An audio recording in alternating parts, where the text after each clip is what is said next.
यही देख करके बार बार आपको समझाया जाता है, ए भाई चूक मत करो। किसी से वैर थोड़ी है, द्वेष थोड़ी है। कोई संत यदि आपसे बात करता है तो आपके ऊपर कृपा नहीं, क्यों बात करेगा? क्या लेना है? आपको लगता है हमारे द्वारा कुछ चलता है, हम कुछ है? नहीं नहीं, भ्रम मत करिए, कोई भ्रम मत करिए। आपके लिए वो आपसे बात करते हैं, आपके कल्याण के लिए आपसे बात करते हैं, आपके कल्याण के लिए वो आपको डांटते हैं, आपके कल्याण के लिए आपको दुलार करते हैं। दोनों बातें समझ लीजिए। जो लाडली लाल में चित्त लगाए हुए हैं उनको कहीं किसी सुख की आकांक्षा नहीं। सच्चाई से समझ लीजिए। अगर वो सुख का कहीं खेल खेलते तुम्हें नजर आ रहे हैं, वो तुम्हारे लिए, तुम्हें दुलार कर रहे हैं, निकल चलो। तुम्हें डांट रहे हैं, निकल चलो। तुम्हें प्यार कर रहे हैं, निकल चलो। तुम्हारे मन को अपने प्यार में फांस करके श्री जी के चरणों में समर्पित कर देना, यही काम है। ये सब संतों का यही कार्य, तुम्हारे संसार के प्यार में फैले हुए मन को समेटकर अपनी वाणी, अपने प्यार के बल से उसे प्रियालाल के चरणों में समर्पित कर देना। पर आपके अंदर ये चाह हो जाएगी, तभी आप उस प्यार को समेटने में सहयोग दे पाएंगे। मुझे अब इस ब्रह्मा के रचे हुए माया से मुक्त होना है। पर आप तो इन्हीं खिलौनों में राजी हैं, और जब इन खिलौनों से मन को हटाने की बात कही जाती है तो आपको बुरा लगता है। आपसे जिससे कहा जाता है कि अब आप ऐसे रहिए, मनो चिन्हारो नाय, तो आपको लगता है कि हमारे संबंधों में प्रहार कर रहे हैं। तुम्हारे संबंध जितने हैं इनका प्रहार पहले हो चुका है काल के द्वारा, तुम इनको नहीं रोक पाओगे। काल पहले ही काट चुका है सारे संबंध।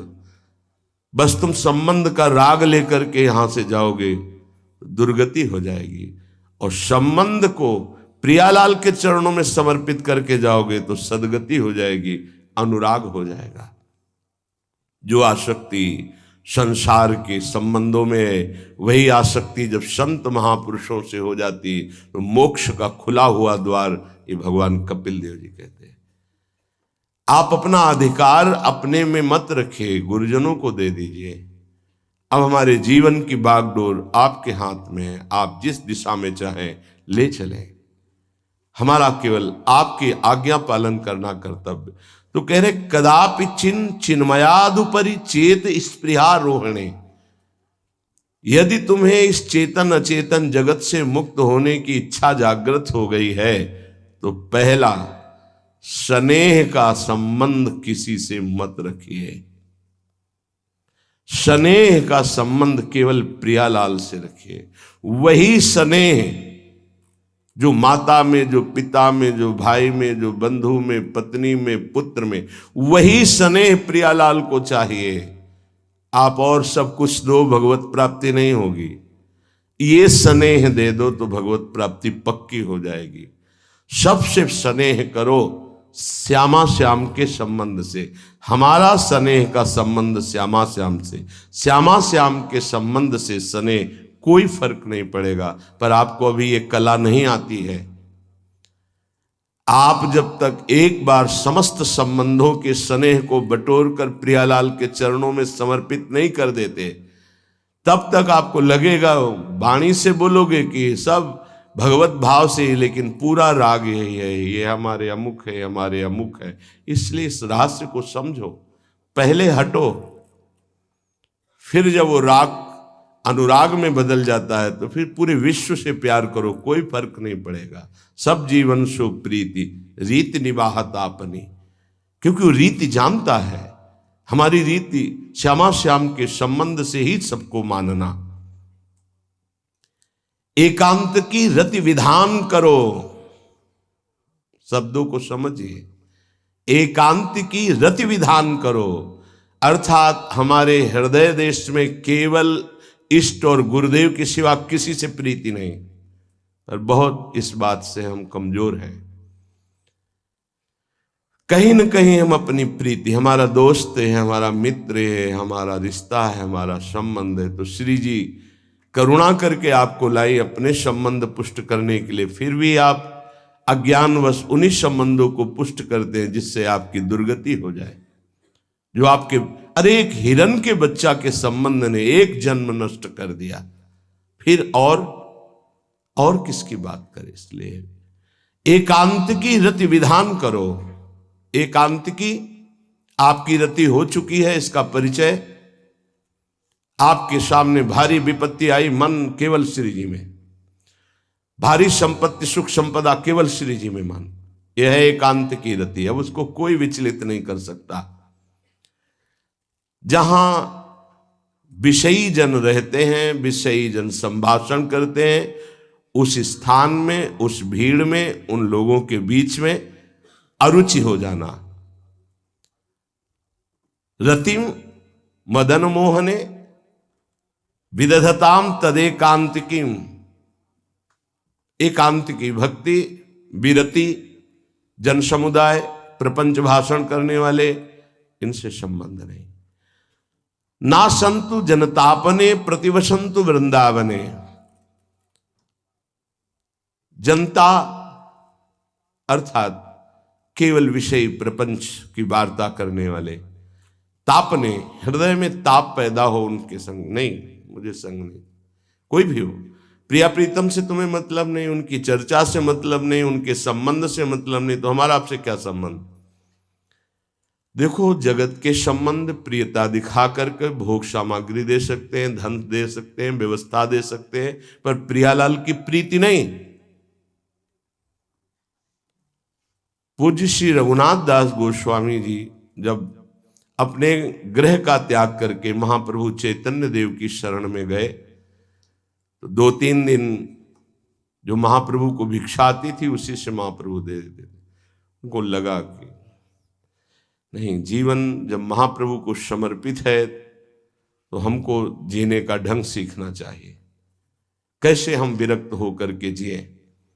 इतने में घर से भेजे हुए बहुत से सेवक, रुपया, सामग्री, रसोईया सब आ गया, क्योंकि बहुत बड़े धनी थे उनके पिताजी, और पिता के भाई दोनों के बीच में एक लाड़िले पुत्र थे पूज्य श्री रघुनाथ दास गोस्वामी, जिनकी समाधि राधा कुंड में विराजमान है।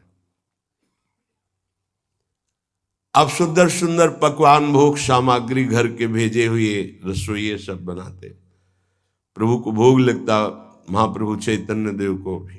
और फिर विचार किया, क्या ये माता पिता के द्वारा दी हुई सुविधा वैराग्य में कलंक नहीं है? मेरा जीवन प्रभु के लिए, क्या मैं प्रभु आश्रित नहीं जी सकता? जब विरक्त हो गया तो माता पिता के द्वारा दी हुई भोग सामग्री से जीना निषेध है। प्रवृत्ति और निवृत्ति 2 मार्ग हैं। प्रवृत्ति मार्ग में स्वयं अधिकार हो जाता है पुत्र और पुत्री का माता पिता की संपत्ति पर, निवृत्ति मार्ग में नहीं, स्वीकृत नहीं है। निवृत्ति मार्ग में स्वीकृत नहीं। जिसने इस स्वीकृति को स्वीकार किया वो कच्चा ही बना रहता है पूरे जीवन, पक्का वो कच्चा बना रहता है। ये दृढ़ बात समझ लीजिए। आज तक इतिहास है विरक्तों का। निवृत्ति मार्ग पर अगर वैराग्य ले लिया तो माता पिता के द्वारा उसका भरण पोषण कभी नहीं हुआ। आप पढ़ करके देख लीजिए, चाहे कोई भी हो, किसी भी मार्ग का हो। जब रत्नावती जी ने, उनके लिए चिट्ठी आई, पुत्र ने भेजा कि पिता ने सभा में मुंडी का पुत्र कह के कहा, मतलब सन्यासिनी का पुत्र कह के, माता हमारी इस नाम की रक्षा करना। जी हुई चिट्ठी पढ़ी तो महल छोड़ दिया उसी समय, और नाई को बुलवाया, अपने जो राजरानी के बाल थे उतरवा दिया, और संत सभा में बैठ गए। आज से कहा राज अन्न का त्याग। अब ग्राम नगर के द्वारा दी हुई भिक्षा के द्वारा भरण पोषण होगा, इस राजा के द्वारा दिए हुए नहीं। और पति थे माधव सिंह। जब ये बात सुनी तो उनको भयंकर क्रोध हुआ। मेरे सामने मेरी पत्नी, मेरा इस तरह का अपमान, मारने का प्रयास किया, निष्फल है। अंततो गत्वा, चरणों में हाथ रख के माथा रखा है, पढ़ के चरित्र देख लेना। नहीं इनके महल में रहूंगी, नहीं इनका भोजन पाऊंगी। विरक्त होकर के माता पिता के द्वारा भरण पोषण होना, एक बार एक भिक्षा के लिए तो अनुमति है। अगर विरक्त हो गया है, एक भिक्षा अगर माता पिता करा दे तो वो स्वीकृत है, इसके अलावा नहीं। आप चरित्रों को पढ़ के देख, सिद्धांत से नहीं चलोगे तो 4 दिन बाद फिर उसी में आ जाओगे। जब हम विरक्त हो गए, पूरे विश्व का भरण पोषण प्रभु करते, तो मेरा नहीं करेंगे क्या? आज अगर कोई जुड़ा है तो वैराग्य और भगवत प्राप्ति के लिए जुड़ा है। हमारा संबंध संसारिक नहीं, भागवतिक। जिस मार्ग में हम हैं उस मार्ग में। रघुनाथ दास गोस्वामी को 2-4 दिन हुए, फिर अंदर आग लग गई, नहीं पिता के द्वारा दिए हुए वैभव को नहीं भोगना वापस। अब कैसे जिए? तो जहां सिंहपौर पर जगन्नाथ जी के सब भिक्षुक खड़े होते थे, उन्हीं के बीच में खड़े हो गए। अब जो बांटते हैं तो उनका स्वभाव है लेने वालों का दौड़ दौड़ कर आगे लेना। कभी कभी मिलता उनको, शांत खड़े रहते तो पा लेते, नहीं मिलता प्रसाद तो भूखे रह जाते। फिर विचार किया, इसमें खड़े होकर के भी एक वृत्ति बनी रहती कि आने वाला देगा, ये भी ठीक नहीं। एक जगह अन्न क्षेत्र में अन्न बंटता था, वहां से जाके लाने लगे। फिर विचार किया, विवेक धैर्य नहीं लेने देता। यार हम यहां कोई सेवा तो करते नहीं, क्योंकि भरपेट अन्न पाने का जिस क्षेत्र में अधिकार है तो वहां सेवा करना जरूरी। चाहे पोछा लगा दो, चाहे पत्तल फेंक दो, कोई सेवा वहां करनी चाहिए, तभी आपका वैराग्य सुरक्षित रहेगा, नहीं तो फिर ठीक नहीं है। वहां अन्य क्षेत्र में भी छोड़ दिया भोजन लेना। आप कैसे जिए? तो रात्रि में जो महाप्रसाद गाय को डाल दिया जाता था, गाय भी छक के जब नहीं पाती थी तो वो रात्रि के 10-11 बजे निकलते और वो महाप्रसाद जो पड़ा रहता उसको उठा के लाते, जल से धोते, सड़े सड़े निकाल के चावल, फिर उसे पाते। महाप्रभु ने पूछा, गोविंद, गोविंद दास सेवा में रहते, गोविंद ये रघु अब क्या पाता है? बोले प्रभु बहुत वैराग्य से रह रहे। बताया तो उनका, अच्छा ऐसा अमृत अकेले अकेले पाता है, हमको कभी निमंत्रण नहीं दिया, अब हम चुपके से छीन के पाएंगे। महाप्रभु चले रात्रि के जब वो कटोरे पे इतने से चावल सही निकाल कर पानने में लगे थे, पीछे से महाप्रभु गए से लिया। अरे प्रभु आपने, उनका इतना स्वादिष्ट अमृत पाता है और मेरे को कभी निमंत्रण नहीं दिया, निहाल कर दिया। उनके लिए आया सोवत हु रसना रटे राधा कृष्ण सुनाम। वो जब सोते थे तो उनकी जबान से राधा कृष्ण राधा कृष्ण राधा कृष्ण। ये इस मार्ग के पथिक, निवृत्ति मार्ग और प्रवृत्ति मार्ग में अंतर है। आप लोग इस बात को समझें। निवृत्ति मार्ग श्री जी के भरोसे का है, आप विश्वास कीजिए। जब इष्ट के भरोसे में, तो जिनकी पलक झपकते अनंत ब्रह्मांड रचना हो जाती, उनके लिए कोई ये बड़ी बात हो गई क्या? ये कोई बड़ी बात है उनके लिए? हम उनका भरोसा त्याग करके निवृत्ति मार्ग के हो करके और परिवार के द्वारा भरण पोषण हमारा हो, भाई ये तो नहीं समझ में आता। भरोसो दृढ़ इन चरणन के रो। निवृत्ति मार्ग तो निवृत्ति मार्ग, प्रवृत्ति मार्ग तो प्रवृत्ति मार्ग। प्रवृत्ति निवृत्ति, निवृत्ति में प्रवृत्ति, बहुत समझकर संभल कर चलना पड़ेगा। जो मार्ग भगवान ने बनाया उसके अनुसार। तो कह रहे न संत जनता, तुम्हारा व्यवहार जनता से नहीं होना चाहिए। व्यवहार शून्य व्यवहार है, ध्यान रखना। दसियों हजार लोगों के दर्शन होते हैं, एक का भी परिचय नहीं है। हजारों लोगों से संभाषण है, एक भी हमारा मित्र नहीं है कि ये हमारा है, तुम लोग इसके साक्षी हो। ये हमारा बंदा है, एक भी नहीं। साफ श्री जी के हो, श्री जी से संबंध है, मैं सिर्फ एक नौकर हूं। श्री जी की बात आपको बता देता हूं, आपकी बात श्री जी को बता देता हूं। हमारे श्री जी, इसके सिवा कोई नहीं। एकांत की रति, जनता से संबंध रहित, श्री जी के संबंध से सब जीवन सो प्रीति। श्री वृंदावन में वह चिदानंद रस को प्राप्त होता है। यह है रहनी। वृंदावन इह विधि बसे तज के सब अभिमान, तृणते नीचो आपको जाने सोई जान। ये समझ जाओ किस बात का आश्रय लिए हो। जिनको ब्रह्मांड रचने में सेकंड नहीं लगाए वो हमारी प्रियाजू के अधीन है। हमको कुछ अपनी व्यवस्था के विषय में सोचना, मानो शरणागति के विषय में आपको अविश्वास, कलंक है ये बात।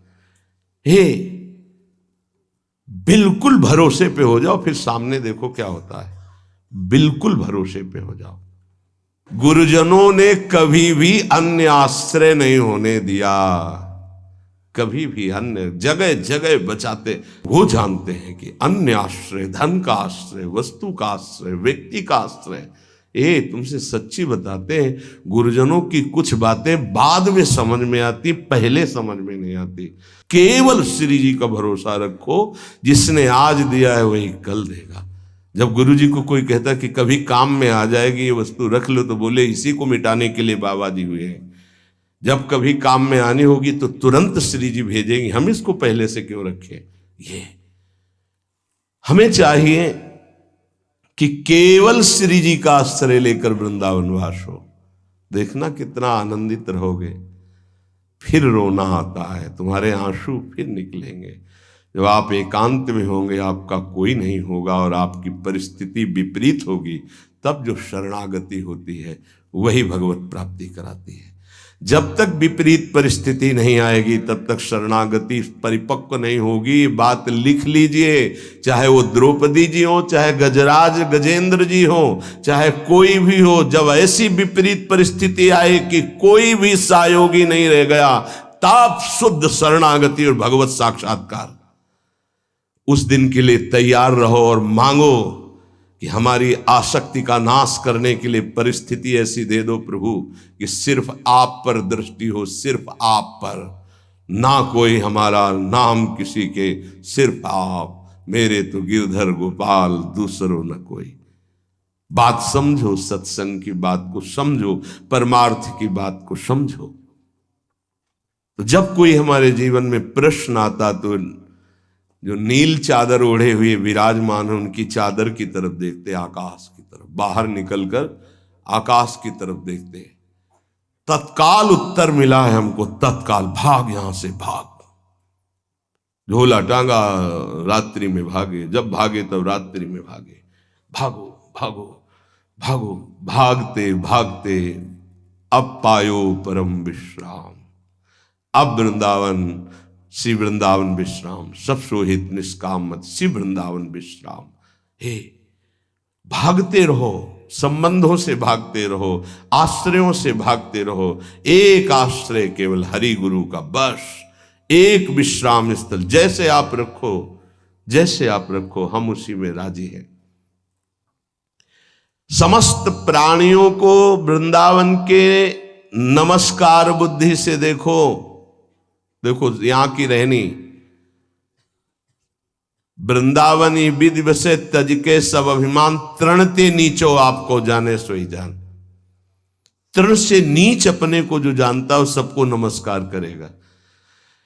और सच्चाई में देखो तो ऐसा ही है, कुछ नहीं है।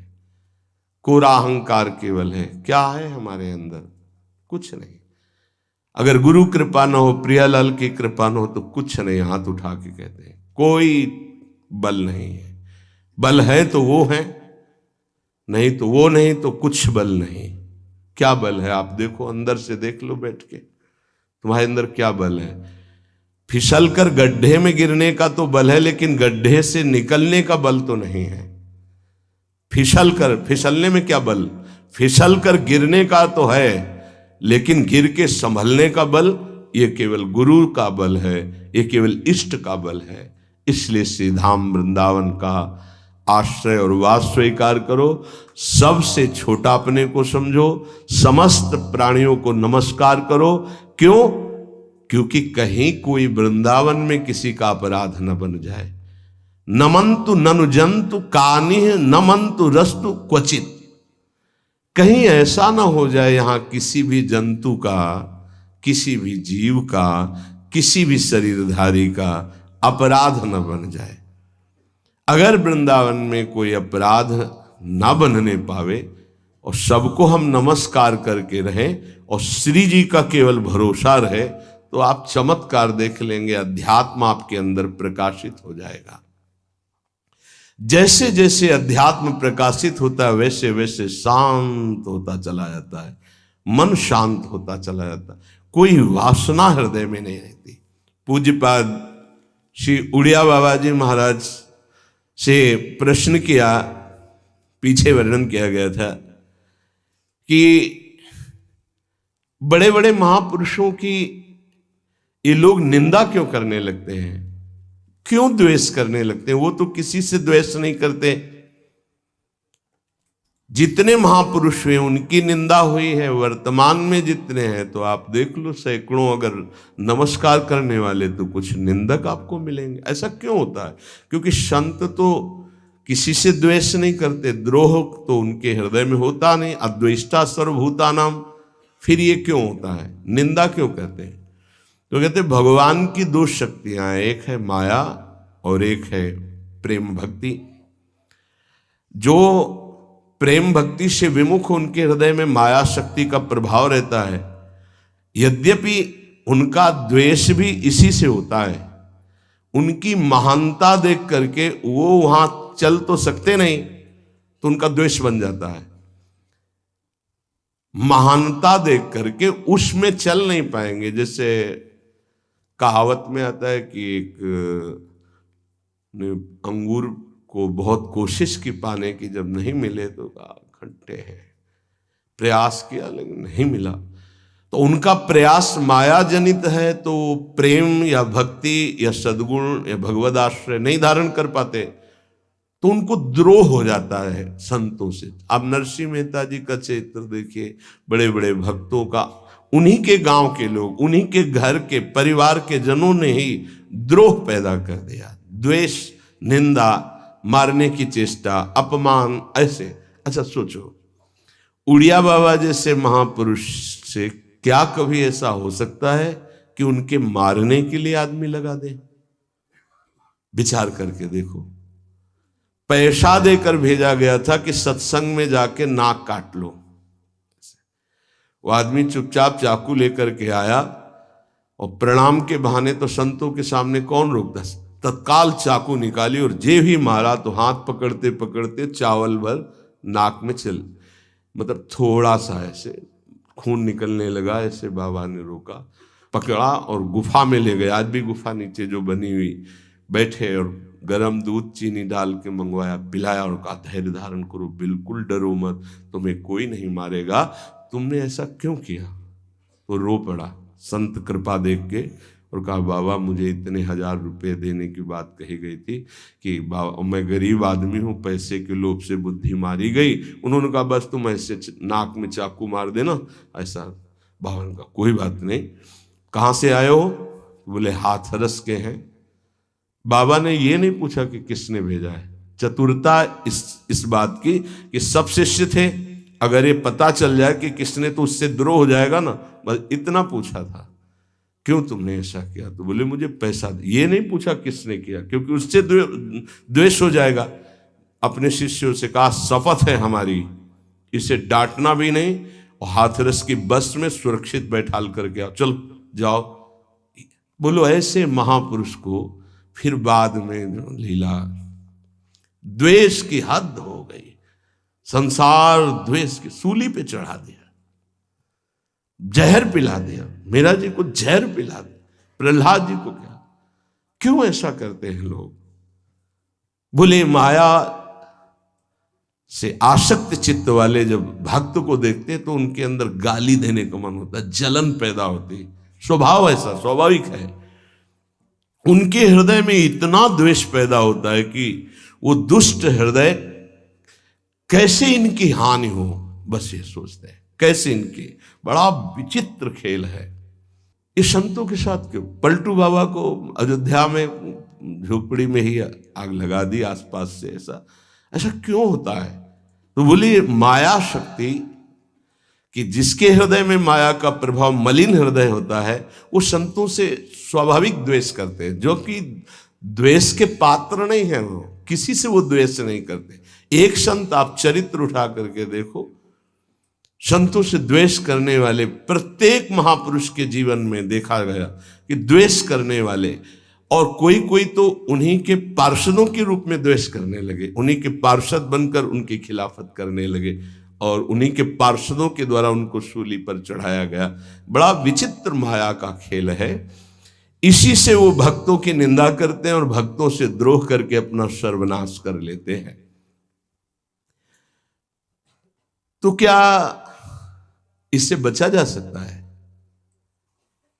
यदि भगवान का नाम जप करने लगे, भगवान का आश्रय ले ले, तो दृष्टि बदल जाएगी। आप देख लेना, दृष्टि बदल जाएगी। नाम जापक सहृदय होता है, वो घोर पापी पर भी प्यार करता है। लोग समझते नहीं उनके हृदयों को। घोर पापी को भी वो प्यार करके भगवान से मिलाना चाहते हैं। यदि आप नाम जप करते हैं तो आप बच सकते हैं, नहीं संत द्रोह की वृत्ति अंदर पैदा हो जाएगी। ये माया है। ये जहां किसी महापुरुष का यश सुन तो वही निंदा शुरू कर देता है, क्योंकि माया उसका पतन कराती है और भक्ति उत्थान कराती है।